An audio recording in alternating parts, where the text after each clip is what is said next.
Voilà. Est-ce qu'il y a une morsure? Il n'y a pas une seule morsure. Donc... Allez, stop, stop, stop, stop. Allez, prends ta balle. Stop, stop, stop. Hey, Nina, ça y est. Ça y est, Nina, on arrête. Prends ta balle. Prends ta balle. Ça y est, on arrête. Voilà. Est-ce qu'il y a une seule morsure? Il n'y a rien. La dominance n'existe pas. La preuve. Aucune agressivité, simplement du cadre. Arrête de faire ça. 1 fois, 2 fois, 3 fois. Alors, le problème, si on laisse un chien être trop dominant, c'est ce qu'on voit dans la vidéo, c'est que le chien, à un moment, n'écoute plus ce qu'on lui dit, parce qu'il est dans son mode.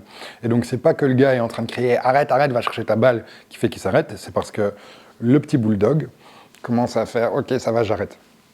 Ce qui fait que cette interaction est si longue, si vous regardez, c'est que les pattes arrière, surtout du bulldog, continuent à pousser le malinois. Ce qui fait que le malinois dit « Ah, t'as pas encore donné, t'as pas encore donné ». Ce que veut le malinois, c'est un chien qui se calme et qui montre qu'il n'y a pas de souci.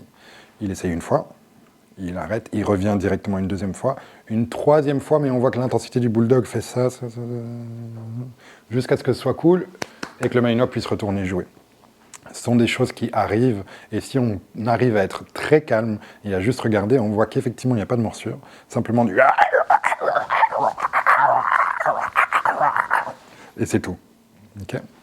Soyez très attentifs au mouvement de vos chiens, et dites-nous si la dominance existe, d'abord, et puis s'il y en a, qu'est-ce que vous faites quand elle arrive?